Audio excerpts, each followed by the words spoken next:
Hello students, welcome to affairs cloud. My name is Vikas Rana. Students, हम best of the best current affairs provide करते हैं। आप हमारी application career cloud को जाके चेक कर सकते हैं, जहां पर आप इजीली आपको वेरियस कोर्सेज देखने को मिलेंगे, क्विजेज अटेम्प्ट करने को मिलेंगी, पीडीएफ्स मिलेंगी जो कि आपकी प्रिपरेशन में बहुत ज़्यादा हेल्प करने वाली हैं। हमारा जो सेशन है, हमारा जो कोर्सेज है, ये क्यों टॉप नॉच रहते हैं? क्योंकि जो हमारी एप्लीकेशंस हैं, हम यहाँ को वेराइटी ऑफ क्वेश्चंस प्रोवाइड करते हैं, वेराइटी ऑफ नोट्स प्रोवाइड करते हैं, जहाँ पर आपको कंटेंट मिलेगा both Hindi as well as English में। आपको क्या करना है, हमारी एप्लीकेशन को डाउनलोड करना है गूगल ऐप स्टोर से, जो कि आप इजीली कैरियर्स क्लाउड के नाम से सर्च करके डाउनलोड कर सकते हैं। And once you have downloaded, आपको लॉगिन करना पड़ेगा with your Gmail ID. And login करने के बाद आपको हमारी जो भी कोर्सेज हैं वो यहाँ पर आपको सारे देखने को मिलेंगे। जो भी आपको क्विज अटेम्प्ट करनी है वो देखने को मिलेगी। आपको ई बुक्स मिलेंगी, यहाँ पर पाथ मिलेंगे आपको। एंड जैसे मैंने आपको बताया, हम डेली बेसिस पे, वीकली बेसिस पे और मंथली बेसिस पे करंट अफेयर्स अपलोड करते हैं, both in Hindi as well as English language. यहां पर आप देखेंगे जो डेली बेसिस पे आपको नोट्स प्रोवाइड किए जाएंगे, फिर आप यूट्यूब पे वीडियो देख सकते हैं, उसके बाद आप आके इस एप्लीकेशन पे क्विज अटेम्प्ट कर सकते हैं डेली बेसिस पे, जो कि बहुत ज़्यादा हेल्पफुल रहने वाले हैं। सिमिलरली वीकली बेसिस पे भी आप ये करेंगे, जो करंट अफेयर्स हैं उसकी आपको पीडीएफ मिलेगी एंड आप क्विज अटेम्प्ट कर सकते हैं वीकली बेसिस पे भी, जो कि आपकी प्रिपरेशन को एक स्टेप आगे लेके जाएगा। एंड फिर ऐसे ही जो मंथली बेसिस पे आपको 100 क्वेश्चंस की इंपॉर्टेंट पीडीएफ मिलेगी, वो आप रिवीजन के लिए एक बहुत अच्छा सोर्स रहेगा आप सभी स्टूडेंट्स के लिए जो गवर्नमेंट एग्जाम एस्पिरेंट्स हैं। इसी के साथ साथ आप देखेंगे, हम बैंकिंग और इकोनॉमी के करंट अफेयर्स प्रोवाइड करते हैं आपको। हम state wise current affairs provide करते हैं, चाहे वो उत्तराखंड, उत्तर प्रदेश, त्रिपुरा, तेलंगाना, कोई भी स्टेट हो। नॉट जस्ट दिस फ्रेंड्स, इसी के साथ साथ देखेंगे हम आपको टॉपिक वाइज करंट अफेयर्स भी प्रोवाइड करते हैं, और ये टॉपिक्स बहुत ज़्यादा इंपॉर्टेंट होते हैं। टॉपिक्स देखें तो जैसे important days, national affairs, international affairs, sports, defence, science and technology, apps and web portals, name the topic, और आपको उस टॉपिक के यहाँ पे करंट अफेयर्स देखने को मिलेंगे। जो भी गवर्नमेंट स्कीम्स लॉन्च की जाती हैं, जो भी एमओयू साइंस किए जाते हैं, जो भी इंडेक्सेस एंड रिपोर्ट्स आती हैं, वो सारी हमारे द्वारा कवर की जाती हैं, ताकि स्टूडेंट को one of the best experience मिल सके करंट अफेयर्स का, और उनको इधर उधर ढूंढना ना पड़े कंटेंट, जहां पर हम आपको सारा कंटेंट एक ही जगह पे प्रोवाइड करा देते। हेलो एवरीवन, कैसे हैं आप सब? आई होप आप सब अच्छे होंगे। तो दोस्तों, आज की वीडियो में हम कुछ बहुत ही इंपॉर्टेंट करंट अफेयर्स डिस्कस करेंगे। ये सेशन आप सभी के लिए काफ़ी इंपॉर्टेंट रहेगा, तो एंड तक बने रहिएगा। तो आइए फ्रेंड्स, सेशन स्टार्ट करते हैं। इससे पहले फ्रेंड्स, कल मैंने आपको कुछ होमवर्क क्वेश्चंस दिए थे। 3 क्वेश्चन दिए थे, तीनों के करेक्ट आंसर आ चुके हैं। मुस्कान ने तीनों के सही आंसर दिए हैं, सो कॉन्ग्रेचुलेशन मुस्कान। एंड जिन लोगों को भी अपने आंसर मैच करने हैं, तो काइंडली यहाँ से मैच कर सकते हैं। चलिए अपने सेशन पे चलते हैं। सबसे पहला क्वेश्चन है, बोइंग। बोइंग ने अभी पहला ग्लोबल सपोर्ट सेंटर लॉन्च किया है इंडिया के लिए, किस लोकेशन पे? अब देखो, सपोर्ट सेंटर होगा तो बेसिकली क्या होगा, यहाँ पर काफ़ी चीज़ों के बारे में इंफॉर्मेशन प्रोवाइड की जाएगी। यहाँ पर जो वेरियस ऑर्गेनाइजेशंस हैं जो आपकी एयरक्राफ्ट से रिलेटेड है, उनको हेल्प किया जाएगा। रेगुलेटरी बॉडी से बोइंग की एयरलाइन कस्टमर्स जो हैं, जो स्टेक होल्डर्स हैं, उन सबको यहाँ पे डील करने में काफ़ी ज़्यादा हेल्प मिलेगी। ये also will enhance the transfer security of knowledge efficiency for airline partners in India. इससे क्या होगा, जो रीजनल कस्टमर्स हैं उनको कैटर करने में काफ़ी ज़्यादा हेल्प मिलेगी। कैसे? जैसे मान लो अगर हम यहीं पे सेंटर खोल लेते हैं, तो यहाँ से जो रीजनल लैंग्वेज में कनेक्ट कर सकेंगे, जो मेजर सिटीज़ हैं उनको कनेक्ट करने में ज़्यादा बेटर मिलेगा।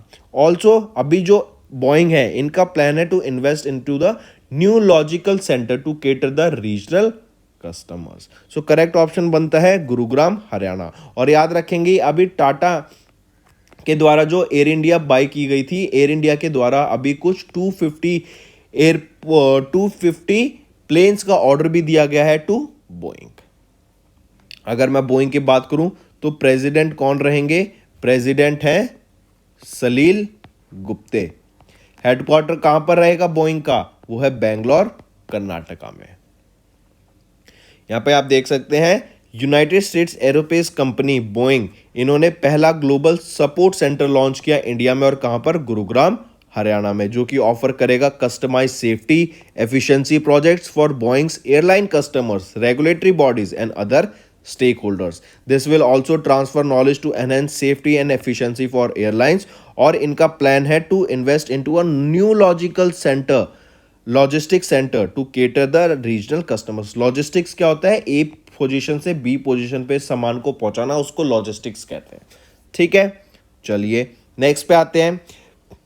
पूछा जा रहा है first waste to hydrogen plant, या हम कहें पहला solid waste to hydrogen plant India में सेटअप किया गया। कहां पर?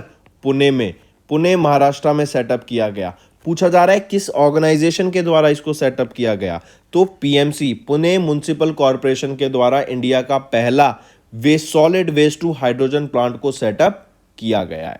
ठीक है, और इसके लिए याद रखेंगे 350 करोड़ रुपीस की इन्वेस्टमेंट लगेगी to setup the first of its kind India's first solid waste to hydrogen plant. ये कहां पर होगा?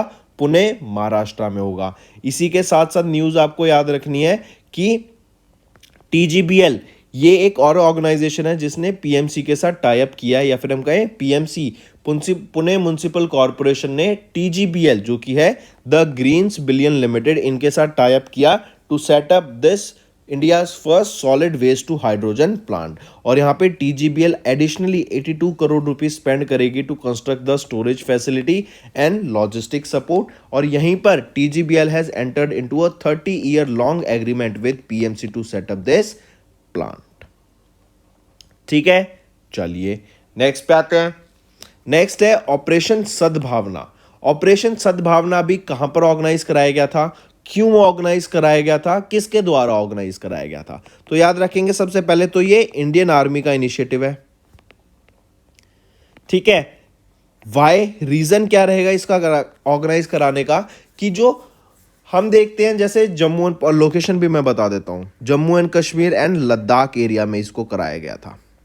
रीज़न भी कि हम जानते हैं काफ़ी रिमोट एरियाज हो जाते हैं, यहाँ पर जो बच्चे हैं उनको एजुकेशन प्रोवाइड कराने के लिए, आर्मी गुडविल स्कूल्स को खोलने के लिए, इंफ्रास्ट्रक्चर डेवलपमेंट प्रोजेक्ट्स को लाने के लिए, यहीं पर बच्चों को एजुकेशन और स्किल्स प्रोवाइड कराने के लिए कि आगे चल के उनको दुनिया में क्या क्या नई चीज़ें आ रही हैं उनके बारे में अवेयरनेस हो सके और वो नॉलेज से अप टू डेट रह सके। और इसीलिए in the union territory of Ladakh and Jammu and Kashmir ये ऑपरेशन सद्भावना कैरी आउट कराया गया था इंडियन आर्मी के द्वारा। ठीक है, याद रखेंगे, काफी इंपॉर्टेंट। और अभी तक ऑपरेशन सद्भावना के लिए 2022-23 के लिए अगर हम देखें तो टोटल 8.82 करोड़ रुपीस को अलोकेट किया जा चुका है। चलिए नेक्स्ट आता है आपका global sea levels rose by dash per year during 2013 से 2022 तक। अभी एक रिपोर्ट रिलीज की गई थी डब्ल्यूएमओ के द्वारा, वर्ल्ड मीटियोलॉजिकल ऑर्गेनाइजेशन के द्वारा, जिसमें बताया गया कि जो ग्लोबल सी लेवल है ना, ड्यू टू ग्लोबल वार्मिंग कहिए चाहे किसी भी रीजन की वजह से कहिए, उससे हमारा जो सी का लेवल है वो राइज किया by 4.5 millimetre per year during 2013 से 2022 के बीच में। अब देखो, हम जानते हैं कि इंडस्ट्रियलाइजेशन की वजह से जो पॉल्यूशन है वो काफ़ी ज़्यादा बढ़ गया, और उससे क्या हुआ कि हमारे एटमॉस्फेयर में कार्बन जाने लगा, और हम जानते हैं कार्बन अगर हमारे एटमॉस्फेयर में होगा तो जो हमारा टेम्परेचर है वो राइज करेगा। टेम्परेचर राइज करेगा तो जो हमारे नॉर्थ पोल साउथ पोल पे आप देखेंगे जो ग्लेशियर्स हैं वो मेल्ट होने लग गए। अब ग्लेशियर एंटार्क्टिक रीजन से, आर्कटिक रीजन से अगर ग्लेशियर हमारे मेल्ट होंगे तो वहाँ का जो बर्फ़ है, बर्फ़ पिघलेगी तो पानी कहाँ जाएगा? सीज में आएगा। और इसी की वजह से हम देख रहे हैं कि गर्मी जैसे बढ़ रही है, तो जो हमारे ग्लोबल सी लेवल है वो इंक्रीज किया बाय 2013 से 2022 के बीच में विद 4.5 मिलीमीटर एवरी ईयर। ठीक है, और एक चीज और, एक और डाटा रिलीज किया गया डब्ल्यूएमओ के द्वारा। इन्होंने बताया कि 1971 के बाद से जो हमारा सी लेवल इंक्रीज हो रहा है, इसमें ह्यूमंस का एक मेजर रोल प्ले रहेगा, क्योंकि हमने देखा जो हमारी एडवांसमेंट हमें देखने को मिली है वो पिछले कुछ 30 से 40 सालों में ही देखने को मिली है, क्योंकि एकदम सब कुछ डिजिटाइज हो गया और लोगों तक अवेयरनेस पहुंची और ज़्यादा से ज़्यादा कम्युनिटाइज बेस ये एक सिस्टम बन गया है। ठीक, यहाँ पे आप देख सकते हैं कि global mean sea level increased by 0.2 metre between 1901 to 2018 and the average rate of the sea level rise by 1.3 millimeter per year between 1901 to 1971 and 1.9 millimeter per year between 1971 to 2006। 2006 से 2008 के बीच में 3.7 मिलीमीटर बढ़ा, और फिर अभी हमने देखा 2013 से 2022 के बीच में 4.5 मिलीमीटर पर ईयर हमें इंक्रीज देखने को मिला। चलिए नेक्स्ट पे आते हैं। नेक्स्ट हम बात करते हैं what is the theme of harbinger 2023।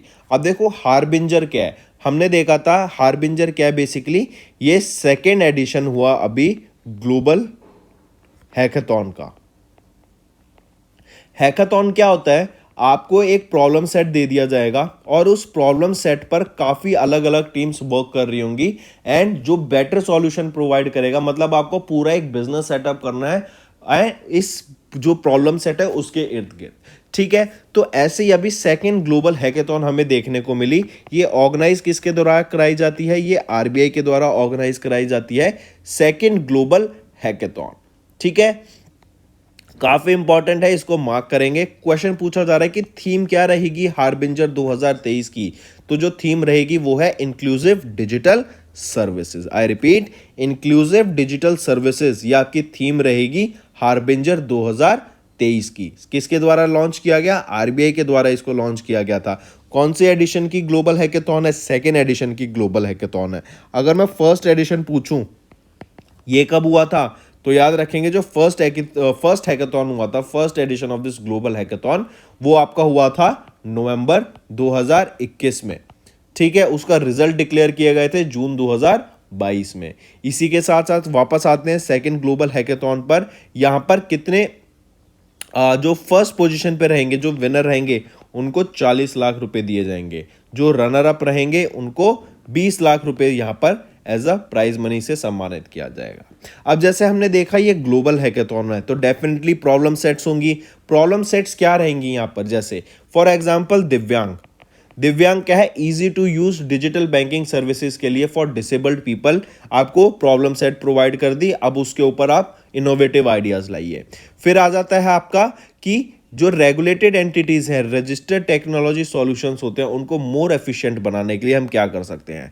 CBDC, central bank digital currency, जो आपका ई रूपी हो गया, आपके जो करेंसी हो गया, डिजिटल करेंसी हो गया, इसको हम कैसे और बेटर कर सकते हैं, क्या इसके प्रॉब्लम सेट हो सकते हैं, कहाँ इसके यूज केसेस हो सकते हैं, किनको इसको हम किस चीज में इंक्लूड कर सकते हैं, इनकॉर्पोरेट कर सकते हैं, उसके रिलेटेड आपको काम करना है। देन आ जाता है कि हम ट्रांजैक्शंस पर सेकंड को कैसे बढ़ाएं, स्केलेबिलिटी कैसे करें, हम कैसे और ज्यादा ट्रांजैक्शन, जैसे हमने देखा यूपीआई नंबर 1 गेटवे बन गया for transaction all around the world, क्योंकि यहाँ पे इतनी ज्यादा ट्रांजैक्शन देखने को मिल रही है। हम इसको और ज्यादा कैसे बढ़ाएं, इस पे भी यहां पर बात की गई under this second global hackathon, जो कि हार्बिंजर है, आरबीआई के द्वारा लॉन्च किया गया था।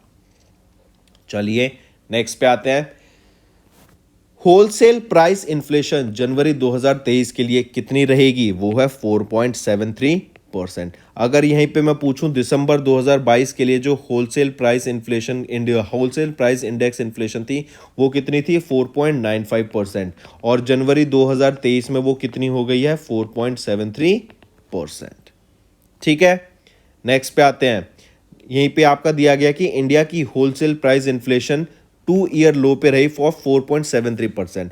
इवन आरबीआई का एक डाटा है और आरबीआई का एम है कि 2024 तक हमारी जो होलसेल प्राइस इन्फ्लेशन है, जो हमारा इन्फ्लेशन का टारगेट रहेगा, वो क्या है, 4% से कम या 4% तक इन्फ्लेशन को लाना। और जो एक्सेप्टेबल स्टैंडर्ड्स होती है 2 to 6% के बीच में एक्सेप्टेबल आपकी इन्फ्लेशन रहती है, लेकिन स्टिल आरबीआई का प्लान है कि इसको 4% से हम नीचे इन्फ्लेशन को ले आएंगे। चलिए नेक्स्ट आ जाता है एबिक्स कैश। एबिक्स कैश ये फर्स्ट एंटिटी है इन इंडिया जिन्होंने यूपीआई ट्रांजैक्शंस को अवेलेबल किया है फॉर फॉरेन नेशनल्स। अब देखो यूपीआई ट्रांजैक्शन कैसे होती है कि आपका जो अकाउंट नंबर है, बैंक अकाउंट है, वो आपके मोबाइल फोन से लिंक्ड है। अगर वो आपके मोबाइल फोन से लिंक्ड है तो उससे क्या होगा, आप इजीली एक अकाउंट से दूसरे अकाउंट में पैसे ट्रांसफर कर पाएंगे just by scanning the codes. ठीक, क्यूआर कोड को स्कैन करके आप इजीली एक अकाउंट से दूसरे अकाउंट में पैसे को ट्रांसफर कर पाएंगे, ये हो जाएगा आपका यूपीआई। लेकिन अब जैसे मान लो बाहर से कोई फॉरेन नेशनल्स आते हैं G20 समिट के दौरान, तो उनके पास तो ये फैसिलिटी अवेलेबल ही नहीं होगी, वो अपना कैसे करेंगे ट्रांसफर।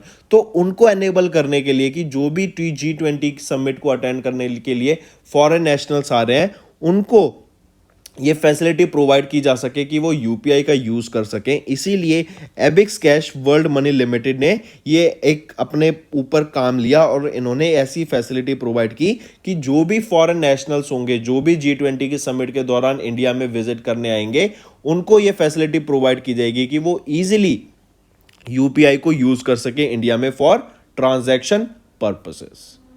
ठीक है, चलिए यहां पे आप देख सकते हैं Ebix cash became the first entity to enable UPI services for foreign delegates जो कि अटेंड करेंगे G20 समिट को, and it is a pilot launch जो कि बैंगलोर में होगा G20 समिट में। It is India's leading player in India's airport and sea port money exchange business with retail kiosk in 20 international airports and 12 seaports. The launch of UPI for exchanging currencies across airports in India would enable passengers to convert their foreign currency into digital Indian currency with UPI interface to pay for goods and services through the country. Mark this. और Ebix cash world money limited की बात करें, headquarter Mumbai Maharashtra में, whole time director Guru Prasad T Chandrasekaran रहेंगे।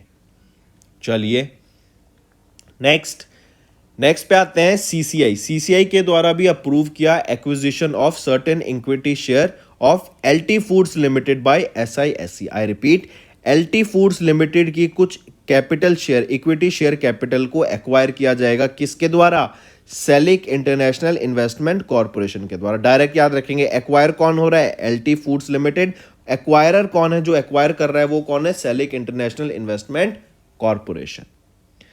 Next आ जाता है फिर इंडियन आर्मी के द्वारा अभी एक मेमोरेंडम ऑफ अंडरस्टैंडिंग साइन किया गया किस ऑर्गेनाइजेशन के साथ, ताकि को डेवलप किया जा सके नीश टेक्नोलॉजी को। सबसे पहले तो याद रखो, इंडियन आर्मी ने टाई अप किया एड्रिन के साथ, ADRIN। एड्रिन क्या है? ये आपका एक इसरो का ही पार्ट है, ठीक है। एड्रिन आपका इसरो का ही डिपार्टमेंट आ जाता है। एड्रिन है advance data processing research institute. I repeat, Adrian क्या है? Advance data processing research institute, ये आपका एड्रिन हो जाता है। ये इसरो का ही पार्ट है, तो हम कह सकें इंडियन आर्मी और इसरो के पार्ट एड्रिन ने यहाँ पर टाई अप किया ताकि को डेवलप किया जा सके वेरियस टेक्नोलॉजी को। अब जैसे हम जानते हैं, इंडिया ने बोला कि हम मेक इन इंडिया के अंडर ही सारे अपने डिफेंस से रिलेटेड इक्विपमेंट्स टेक्नोलॉजी को डेवलप करेंगे।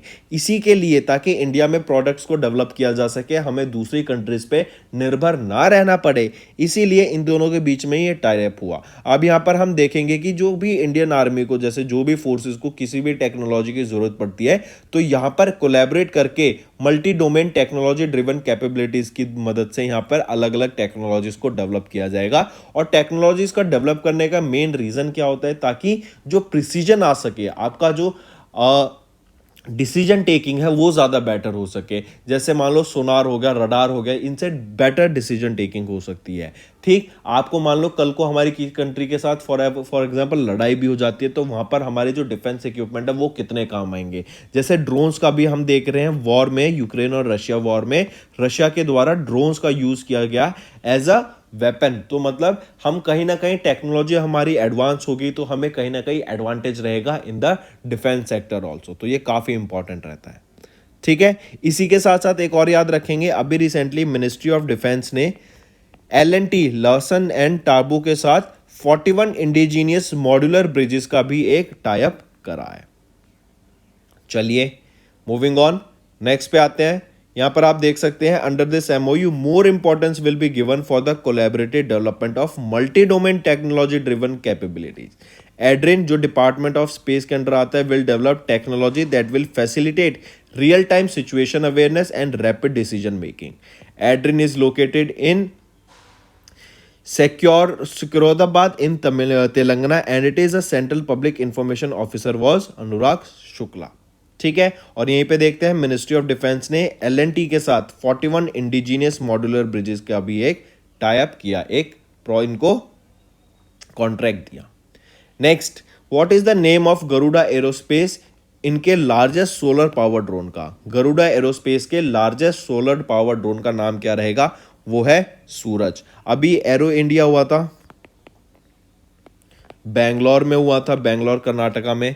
And during this Aero India ही जो 13 से लेके 17 फरवरी के बीच में हुआ था, ड्यूरिंग दिस एरो इंडिया ही जो भी चल रहा है आपके, इसके ड्यूरिंग ही आपको याद रखना है गरुड़ा एरोस्पेस के द्वारा सूरज जो कि इनका पहला सोलर पावर ड्रोन रहेगा वो लॉन्च किया गया।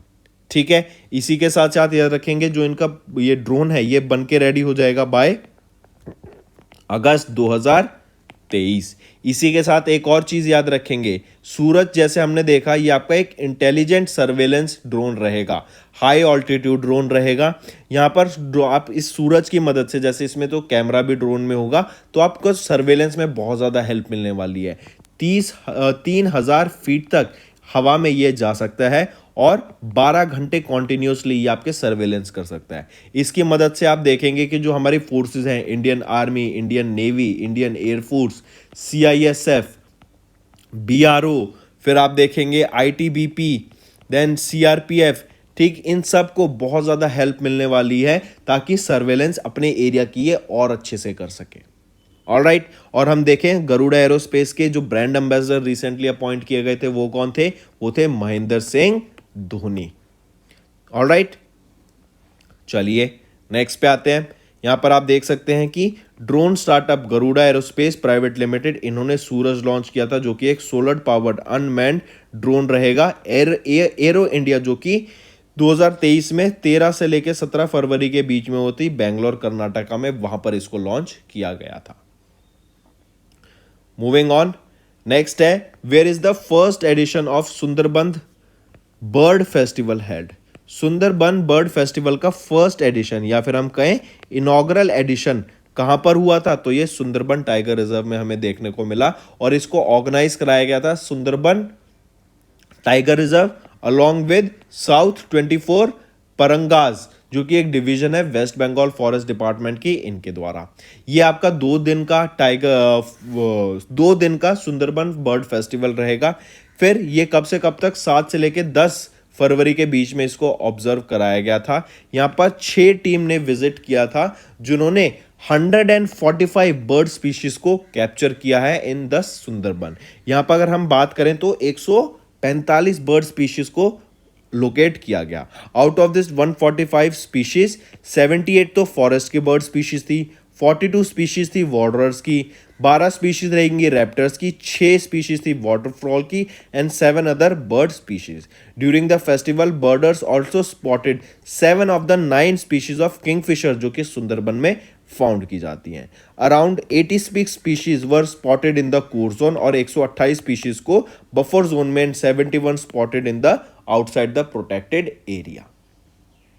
ठीक है, चलिए नेक्स्ट पे आते हैं। नेक्स्ट हम बात करते हैं और ये इंपॉर्टेंट रहेगा, ये 2 मार्क करेंगे फ्रेंड्स। पहला है खेलो इंडिया विंटर गेम्स। अभी 3rd एडिशन हमें खेलो इंडिया विंटर गेम्स का देखने को मिला था, ये गुलमर्ग में हुआ था। कहां पर हुआ था? गुलमर्ग, जम्मू एंड कश्मीर में हमें देखने को मिला। यहां पर टॉप किसने किया? तो याद रखेंगे जम्मू एंड कश्मीर ने ही यहां पर टॉप किया विद 76 मेडल्स। आई रिपीट, तीसरा एडिशन हुआ था खेलो इंडिया विंटर गेम्स का, हुआ था कहां पर हुआ? गुलमर्ग में हुआ, in Baramulla district of Jammu and Kashmir में हुआ। 10 से लेके 14 फरवरी के बीच में हमें ये इवेंट देखने को मिला। तीसरा एडिशन था इवेंट का। और यहां पर कौन सा स्टेट या यूनियन टेरिटरी टॉप करता है मेडल टैली में? वो है आपका Jammu and Kashmir. Total 76 medals आए, 76 में से आपके 26 गोल्ड, 25 सिल्वर और 25 ब्रॉन्ज रहेंगे। यहाँ पे आप देख सकते हैं 26 gold, 25 silver, 25 bronze with a total of 76 medals. ठीक है, चलिए नेक्स्ट पे आते हैं। वो तो हमारा हो गया खेलो इंडिया विंटर गेम्स। अब बात करते हैं खेलो इंडिया यूथ गेम्स की। इसका 5वां एडिशन हुआ था, अभी मध्य प्रदेश में हमें देखने को मिला था। और याद रखेंगे यहाँ पे जो इवेंट्स हुए थे वो आपके मध्य प्रदेश में हुए थे। 11 वेन्यूज थी 8 डिफरेंट सिटीज में। सिर्फ साइकिलिंग का ट्रैक, जो साइकिलिंग इवेंट था आपका, वो न्यू दिल्ली में हुआ था। ठीक है, फिर यहाँ पर याद रखेंगे जो 5वां एडिशन था इसका जो मैस्कॉट था वो था आशा एंड मोगली। आशा आपकी एक फीमेल चीता है और मोगली आप यहाँ पे देख ही सकते हैं। तो ये 30 जनवरी से लेके 11 फरवरी के बीच में मध्य प्रदेश में 5वां एडिशन हुआ था खेलो इंडिया यूथ गेम्स का। और पूछा जाए यहां पर किन्होंने टॉप किया, तो याद रखेंगे महाराष्ट्र ने यहां पे टॉप किया था इन द मेडल टैली। ठीक, और मेडल टैली में टॉप करने वाली कौन बन गई? महाराष्ट्र विद 161 मेडल्स, जिसमें से अगर हम देखें 56 गोल्ड, 55 सिल्वर और 50 ब्रॉन्ज रहेंगे किसके? महाराष्ट्र के। ठीक है, सेकंड पोजीशन पे आ जाती है हरियाणा विद 40 गोल्ड्स। फिर थर्ड पोजीशन पे महाराष्ट्र मध्य प्रदेश विद 39 गोल्ड्स। ठीक, चलिए नेक्स्ट पे आते हैं। नेक्स्ट बात करते हैं पाकिस्तानी क्रिकेटर कमरान अकमल। इन्होंने रिटायरमेंट ले लिया from all the forms of cricket. ये विकेट कीपर हैं पाकिस्तान क्रिकेट टीम के और इन्होंने रिटायरमेंट ले लिया है। इनको अभी चेयर दी गई of the Pakistani cricket board selection committee की फॉर अंडर 19 मेंस टीम के लिए। मूविंग ऑन, नेक्स्ट बात करते हैं फिर फीफा 2026 की। फीफा 2026 में पहली बार ऐसा होगा कि 3 कंट्रीज मिलके फीफा वर्ल्ड कप को होस्ट करेंगी। वो 3 उन्होंने बिड किया और उन तीनों को सिलेक्ट कर लिया गया है। वो 3 कंट्री कौन सी हैं? US, Canada and Mexico. इसी के साथ साथ एक और चीज याद रखेंगे कि ऐसा फॉर द फर्स्ट टाइम पहले क्या होता था, 32 टीम्स पार्टिसिपेट करती थी in the FIFA World cup, लेकिन इस टूर्नामेंट में 32 टीम से बढ़ा के 48 टीम्स को कर दिया गया है इन 2026। फिर याद रखेंगे पहली बार ऐसा हो रहा है कि 3 कंट्रीज मिलके होस्ट करेंगे फीफा वर्ल्ड कप को, और ये जो 3 कंट्रीज होस्ट कर रही हैं इनकी जो फुटबॉल की टीम रहेगी उनको ऑटोमेटिकली क्वालिफाइड कर दिया गया है for the 2026 FIFA World cup के लिए। ऑलराइट, याद रखेंगे। मूविंग ऑन, नेक्स्ट बात करते हैं सोचियोरो टोयोडा। सोचियोरो टोयोडा ये चेयरमैन है टोयोटा मोटर कॉर्पोरेशन के। इनका रिसेंटली निधन हो गया at the age of 97 in Japan only. 1925 में इनका जन्म हुआ था और ये एल्डेस्ट सन है ऑफ द सन ऑफ किचिरो टोयोडा, जो कि जिन्होंने फाउंड किया था टोयोटा को 1937 में। मूविंग ऑन, नेक्स्ट है हमारा इंटरनेशनल चाइल्डहुड कैंसर डे। 15 फरवरी को हम ऑब्जर्व करते हैं इंटरनेशनल चाइल्डहुड कैंसर डे को। यह डे ऑब्जर्व किया जाता है to create awareness about the childhood cancer and to express support for the children adolescents who have the disease, the survivors and their families. यहीं पर आपको थीम भी याद रखनी है, इंपॉर्टेंट रहेगी इंटरनेशनल चाइल्डहुड कैंसर डे की। वो है बेटर सर्वाइवल इज अचीवेबल।